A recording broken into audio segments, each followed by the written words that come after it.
I think if I hear you call me Becky one more time, six-pack, I'm gonna pop your tops. All six of them.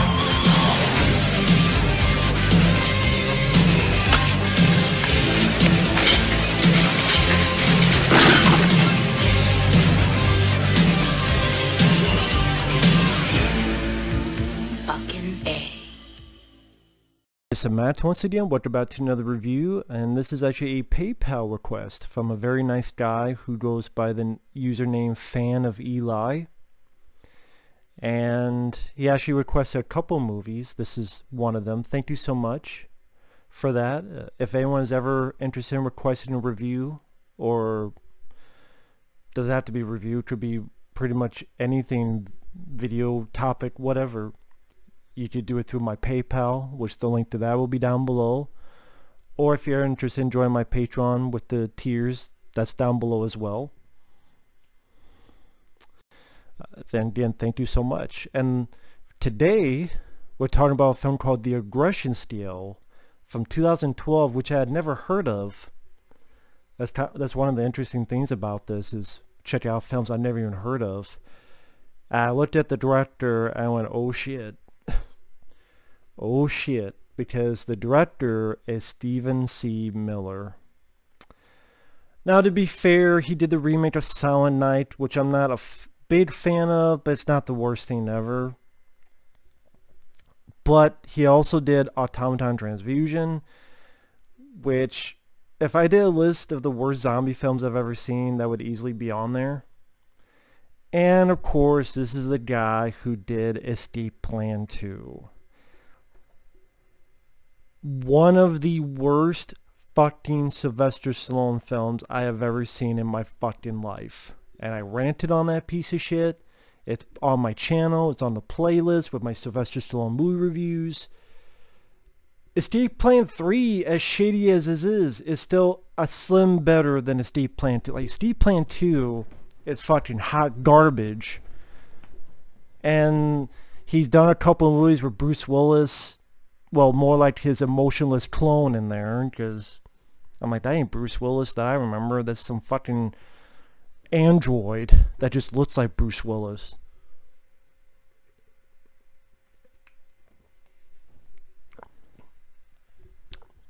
But I gotta admit, compared to those movies, this was halfway decent. If you're wondering, all the films he's done, Automaton Transfusion, which I mentioned I hated. Then he did this film. He did a film called Under the Bed, which I've never seen. Silent Night remake, I'm not a big fan of. It's not the worst thing ever. He did a film called Distraction, Submerged, not the Seagal one, Steven Seagal one. Marauders, Arsenal, these are some with Bruce Willis, First Kill, and then Escape Plan 2. This was alright. It wasn't great though. But this is not a rant either. I think mainly it's the idea that's interesting. Imagine kind of a more serious version of Home Alone. In a way, that's kind of what it is. Because you have this family where the dad has a son, and then you have a mom and her daughter, and those two married. So it's his stepsister, stepbrother, blah, blah, blah. So the four of them, they move into this house, and very soon after, this group of hitmen, there's about 4 of them, come in. They're heavily armed. One of them is Derek Mears, the guy who played Jason in the Friday the 13th reboot. He's not the lead bad guy. I wish he was. I think that would have been better. But it's cool to see him in there. And these 4 guys are working for Ray Wise. Now, Ray Wise is a character actor I've seen, and he was on Wes Craven's Swamp Thing. He was in Jeepers Creepers 2. He was in this film I did not mind called Digging Up the Marrow, which is, I think, a pretty good Adam Green film, actually. Bit underrated. I haven't seen Digging Up the Marrow in a while. I'd like to revisit that. But anyway, he's the guy who $500,000 of his money is missing. He's a mob boss guy. He gets these 4 people to go in, send a loud and messy message. At the beginning of the film, we see a little montage of these guys killing other people, and now they're going after these. Of course, you find out that the dad did have the money in a mattress. And then a chunk of the film is the son, who's about 14, 15, give or take, who is never talks in the movie. And you realize that this is a kid who's got issues. This is a kid who's got problems. And I do think this is an idea that I wish was in a better director's hands.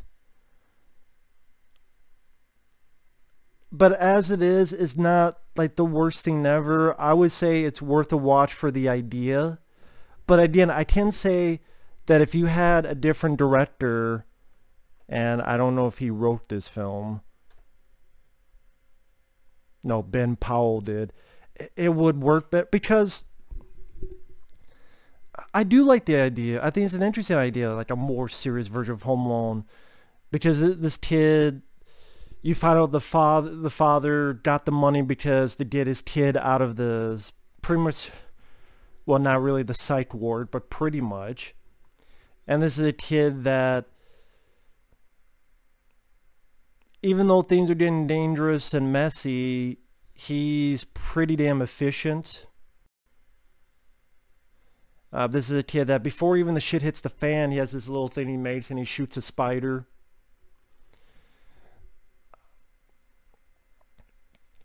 And as I think like Derek Mears is one of the first, or one of them is trying to go after his stepsister. He has a baseball bat, fucking smacks him in the face. They get out the window and he lays these traps of glass so that when one of them grabs it, they get their hands cut. There's another scene where they're in the woods and Derek Mears is looking, and there's a trap that comes and hits Derek Mears right here. Pretty much fucks up, breaks his leg.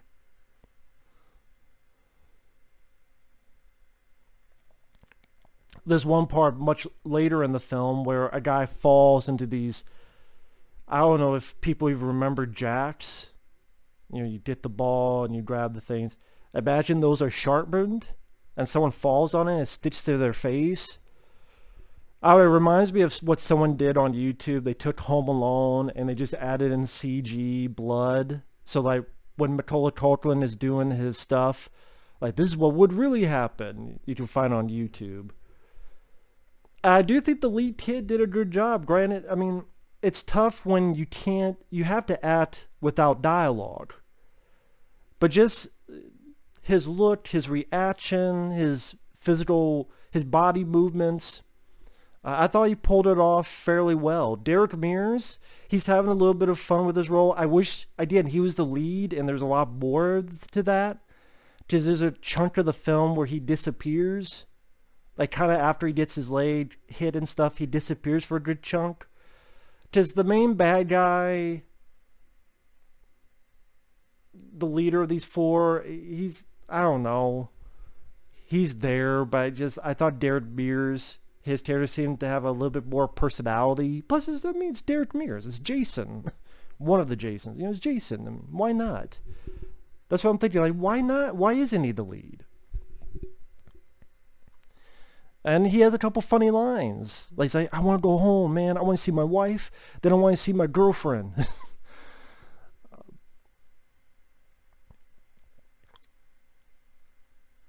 And I do wish there was a lot more of the Home Alone stuff, because there's a little bit like the stuff I mentioned. There's a point where a guy steps on a nail, and I'm like, I saw that exactly in Home Alone, and this is a little bit more violent than that. And again, the lead kid did a good job. There's a moment where he's with the stepsister in the woods, and by his actions, he's helping wash the blood off his stepsister's hand. So even though this seems like a kid, as one of the hitmen said, the dad bought his whack job son a get out of jail free card. It shows that this kid has some kind of, at least teeny bit of moral compass. The sister, they try to make her character interesting, and the fact that she's a cutter, and maybe that's why at the beginning of the film she's just so annoying with bluster and bitchiness. Why do we have to move? I don't want to move. I want to go back. And then just talking shit to her younger brother-in-law or stepbrother, whatever you want to word it. And as the movie goes on, you realize she's full of bluster, but she kind of eases down and bonds a bit with the other kid and does like a handful of things. But I think for me, she was just so annoying. She was just so irritating and bitchy at the beginning that I just lost interest in the character. I get that that's what you want to make it appear at the beginning and then show a change by the end. But I either didn't buy it or it just wasn't enough for me, pal. I think that's, whether it was the actress or the writing. I know there's other reviews that they liked both of the main characters, but I don't know, her, I did not give a rat's ass if that character lived or died, to be perfectly honest. And yeah, I kind of wish the entire movie was set in the house, because it's set a teeny bit in the house, but then it's like in the woods a bit, then it's in this, like around this car dealership place, and then it goes back to the house. It's like, I kind of wish it was more, in a weird way, Assault on Precinct 13, or like more like the first Home Alone movie, where by the end of that film, I mean, that's not really fair because it's not entirely in the house, but I mean, for this kind of movie, which is a home invasion movie, that's what it is. In a way, it's a home invasion film. I just would have preferred them boarding up the place, they're trying to get in, and then just these countless traps. I just wanted to see a lot more of what kind of crazy ideas this kid was going to come up with. And I do think this idea, in better hands and a better director and writer, you could really have something. As it is, it's not awful, but I can understand why I'd never heard of it before. I guarantee most people who see this video have never heard of this fucking movie. But I can't say it's awful. I said, like, man, the lead kid does a good job.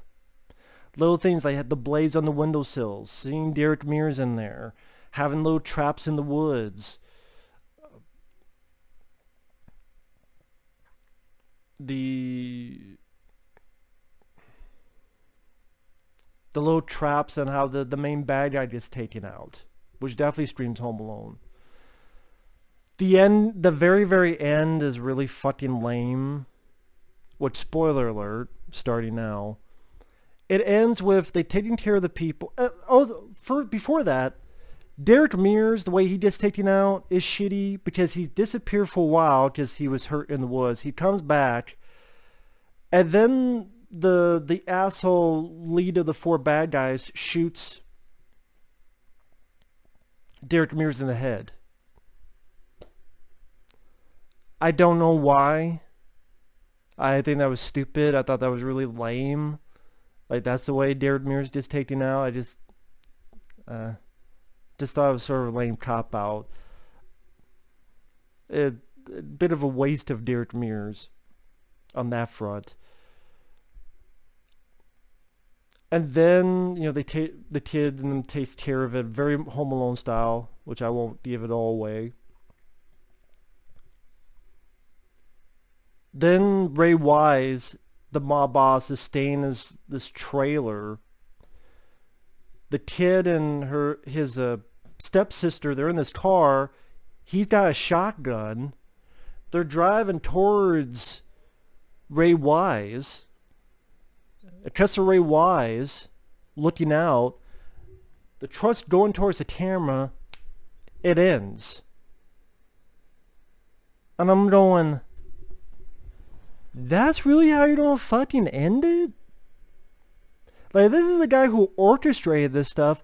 This is the guy that we kind of, well, maybe not the most, because the guys who killed the parents would be the ones that you want dead the most.